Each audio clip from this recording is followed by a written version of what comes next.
조갑제 TV 시청자 여러분 안녕하십니까. 이 남북한이 이제 한편에서는 서로 대화를 하게 되었습니다. 핵 문제가 전쟁 일보 직전까지 와 있는 상황에서의 대화입니다.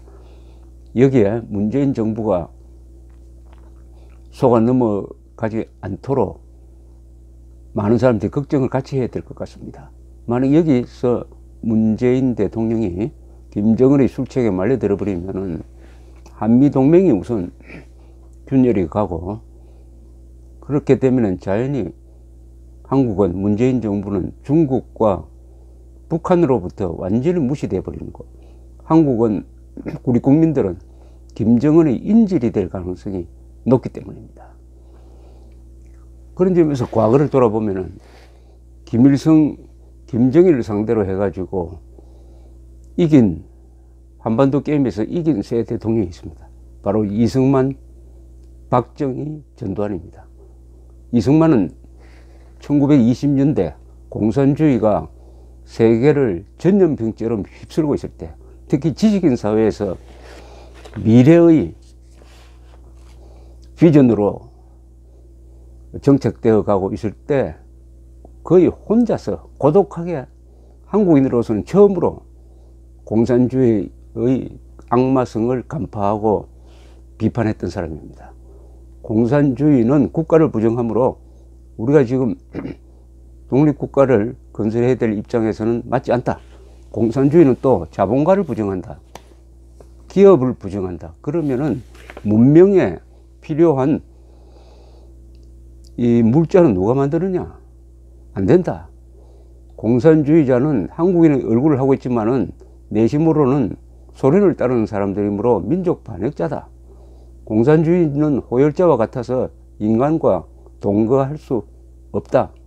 절대 악으로 규정한 사람이 이승만이었습니다. 박정희는 형의 사회주의 성향이 있었던 형의 영향으로 한때 남노당에 연루되었습니다. 그래서 수군 수사를 거치면서 군복을 벗었습니다. 그러나 6.25가 나자 바로 장교로 복직을 해가지고 방공전선에서 싸우게 되는데, 특히 집권한 다음에는 자신의 상대가 김일성이라는 것을 항상 머릿속에 넣고 김일성의 대전략과 박정희의 대전략이 대결하게 되는 것입니다. 여기서 박정희의 대전략이 이겼습니다. 경제를 먼저 건설한다. 통일은 나중에 논의하자. 그리고 경제가 확고해지면은 민주주의, 복지, 그 다음에 통일을 논의할 수 있다. 첫째, 국민들의 자조정신, 자조정신을 바탕으로 자립경제, 자립경제를 바탕으로 자주국방, 그리고 자주국방을 바탕으로 자유통일할 수 있다. 이런 확고한 전략을 밀어붙였습니다. 전두환 대통령은 서울올림픽이라는 것을 전략적으로 이용해 가지고 국제사회에서, 특히 동구권에서 한국이 북한을 누르는데 활용했습니다. 서울올림픽 전략으로 대한민국은 국제사회에서 북한보다 훨씬 강한 영향력을 갖게 되었습니다. 노태우 대통령은 그 서울올림픽의 성공을 더 확장시켜서 북방정책을 통해서 북한의 배후인 중국, 소련과 그리고 동구권과 수교함으로써 북한을 고립시키는 데 성공합니다. 그 고립된 북한이 탈출구로 삼은 것이 핵 개발이죠. 그 핵 개발에 대해서 제대로 대응 못한 책임은 김영삼, 김대중, 노무현, 이 세 사람이 져야 할 것입니다. 그렇다면은 지금 북한 핵 문제가 전쟁 일보 직전까지 가고 있는 상황에서 김정은이가 던진 평창 올림픽을 미끼로 한 일종의 평화공세, 이것을 받은 문재인 정부가 이제 협상을 하게 되겠는데, 이 협상에서 문재인 정부가 이용당해버리면은 한미동맹이 위험하게 될 것입니다. 한일 관계도 나빠지게 될 것입니다. 한미일 동맹에서 한국이 외톨이가 되면은 북한과 중국은 한국을 무시해 버릴 것입니다. 무시해 버릴, 완전히 동네북이 되고 말 것입니다. 그래서 문재인 정부가 그 어린 독재자, 민족 반역자, 반인류 범죄자한테 어떻게 당하지 않도록 할 것인가. 오히려 국민들이 걱정을 하고 여러 가지로 그 걱정을 표현하는 게 좋습니다. 국민들이 이런 걱정을 하고 있다. 만약 여기서 실수하면은 지지율이 폭락할 것이다. 이런 생각을 가져야 조심하게 될 것입니다. 더구나 문재인 대통령뿐만 아니라 그 주변이 북한에 대한 환상을 가지고 있거나 대한민국을 싫어하다가 보니까 반작용으로 북한에 대해서 호감을 가지고 있는 사람들이 많고, 과거에 북한과 상대해 가지고 실패한 사람들이 많으므로 어떻게 하면은 북한에 이길 수 있을 것이냐 하는 전략은 오히려 박정희한테 물어보는 게 맞지 않을까 이렇게 생각됩니다. 저는 박정희 전기를 쓰면서 이분의 통일에 대한 의록이라든지 메모를 읽던 중에 몇 가지를 꼭 소개시켜 드리고 싶은데, 이게 바로 지금 앞으로 북한과 상대할 한국의 이 회담 대표들한테 필요하지 않을까 생각됩니다. 이 북한인 대남 전략은 한국 공산화를 목표로 하고 있으므로 그 전략 전술이 거의 바뀌지 않습니다. 그러니까 옛날에 어떻게 대응했느냐 그걸 들여다보면 거의 답이 거기에 있습니다. 예컨대 1972년 8월 남북 적십자 본회담이 평양에서 열렸습니다. 박정희 대통령은 돌아온 한국 측 대표 이범석 씨 일행을 격려하는 자리에서 북한 당국을 상대할 때의 지침을 하나하나 불러줍니다. 남북 적십자 본회담 시의 지침, 박정희가 직접 쓴 겁니다. 1. 평양에서 있었던 일은 공식, 비공식을 막론하고 모두 보고해야 한다. 비밀 접촉하지 말라는 겁니다. 평양에 가서 누가 여동생을 만났다든지 하는 그런 짓 하지 말라는 거죠. 다 보고를 해야 된다. 비공식 접촉하면 절대 안 된다 이겁니다. 2. 공산주의자들과 접촉할 때는 사전에 전략을 세워놓고 해야 한다. 공산주의자들이 전략을 가지고 접근하는데 우리가 준비 없이 하면 안 된다는 거죠. 3. 북한 위정자들과 우리가 핏줄이 같다고 생각하는 것은 오산이다. 핏줄이 같다고 동족이라고 생각하지 마라. 이념이 다르기 때문에 동족이 아니다, 적이다, 이런 뜻이죠. 4. 우리 적십자사는 인도적 사업이라고 보나 북한은 정치 사업으로 본다. 우리가 순진하게 북한의 인도적 지원 그렇게 다가가도 북한은 모든 것을 정치적으로 계산한다. 그 정치의 목적은 뭐냐? 대한민국 적화다, 이런 뜻입니다. 5. 북한 요인들의 말 한마디 한마디는 모두 정치적이다. 북한 사람들의 말을 모두 정치적 계산을 하고 한다는 것으로 받아들여야지 거기에 감상을 집어넣으면 안 된다, 이런 뜻입니다. 우리의 말 한마디 한마디에는 신념이 있어야 한다. 이 신념은 뭐겠습니까? 자유민주주의에 대한 확신, 대한민국의 정통성에 대한 확신 아니겠습니까? 7. 술을 마실 때도 상대방이 공산당이라는 사실을 잊지 마라. 8. 북한 사람들과는 어떤 자리에서도 감상적으로 흐르지 마라. 9. 북한이 남한 언론을 비판하면은 자문위원들은 적극 반박하라. 듣고만 있지 말라는 뜻이죠. 술자리라고 해가지고 느슨하게 긴장 풀지 말라는 뜻입니다. 또 하나가 있습니다. 1979년 1월 29일 박정희 대통령은 남북조절위 예비회담에 나가는 한국 측 대표에게 메모를 하나 써줍니다. 이 메모를 제가 하나 구해봤습니다. 그때 박정희 대통령이 써준 메모는 지금 그대로 김정은이 보낸 대표들을 만나러 나갈 통일부 간부들에게 필요할 것입니다. 교훈이 될 것입니다. 박정희 메모는 북괴의 함정, 이래 되어 있습니다. 북괴의 함정. 1.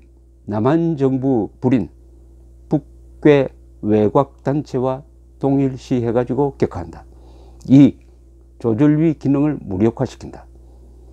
3. 대민족회의로서 통일전선 전략 시도한다. 왜군 철수 논의하자고 할 것이다. 연방제 지지를 논의하자고 할 것이다. 4. 우리 측 전력 증강 계획을 중단하라고 요구할 것이다. 또는 현상 동결하라고 요구할 것이다. 장비를 DMZ 부근에 도입하지 말라고 요구할 것이다. 5. DMZ 안에서의 공사 중지를 요구할 것이다. 이것은 남친 땅굴을 방해 없이 할 수 있도록 하자는 흉계다. 6. 평화공세로서 미군 철수를 촉진시키려고 할 것이다. 7. 앞으로 회담이 중단할 때 그 책임을 우리한테 전가시키려고 할 것이다. 이 메모를 풀어서 해설하면 이런 문장이 됩니다.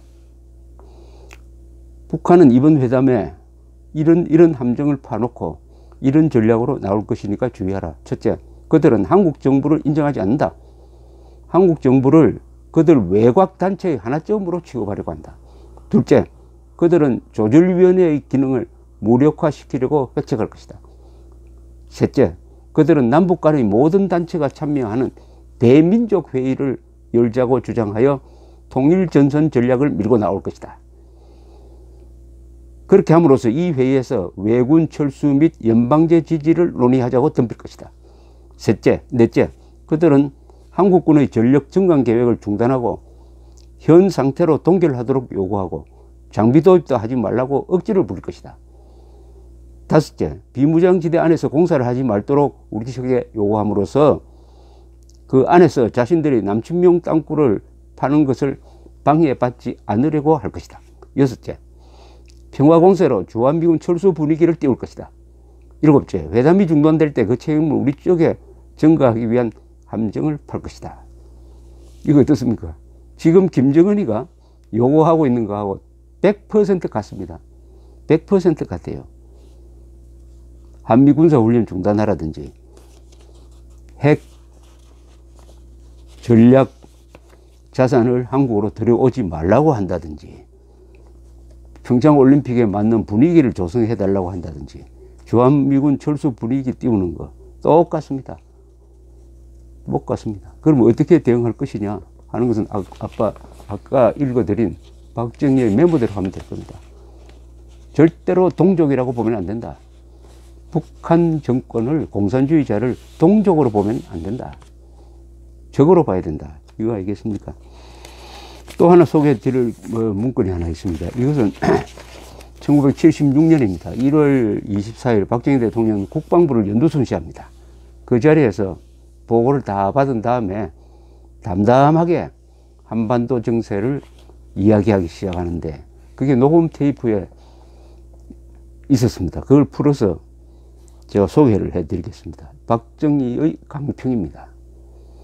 특히 공산주의를 반대하는 논리를 이론적으로 여러 가지로 제시할 수 있겠지만 여기서 내가 강조하고 싶은 것은 우리는 공산주의를 절대로 용납할 수 없다. 왜냐? 우리의 민족사적 정통성을 유지하기 위해서라도 우리가 용납해서는 안 된다. 공산당은 우리의 긴 역사와 문화 전통을 부정하고 달려드는 집단이다. 도저히 용납할 수 없다. 우리 대한민국만이 우리 민족사의 역사적 정통성을 계승하여 지켜가는 국가이다 하는 점에 대해서 우리가 반공교육을 강화해야 하겠습니다. 공산당이 지난 30년간 민족에게 저지른 반역적 행위는 우리가 절대로 용납할 수 없을 겁니다. 후세의 역사도 절대로 용납하지 않을 겁니다. 우리가 정말 참을 수 없는 것을 참아온 것은 전쟁만은 피해야겠다는 일념 때문이었습니다. 우리가 언젠가는 이 분단 상태를 통일을 해야겠는데 무력을 쓰면 통일도 되지 않을 뿐 아니라 한 번 더 붙어서 피를 흘리고 나면 감정이 격화되어 몇십 년간 통일이 늦어진다. 그러니 통일은 좀 늦어지더라도 평화적으로 해야 한다고 우리가 참을 수 없는 그 모든 것을 참아온 겁니다. 우리의 이런 방침에 추호의 변화가 없습니다. 그러나 공산당은 그렇게 생각하지 않습니다. 언젠가는 그들이 무력으로 접어들 때는 결판을 내야 합니다.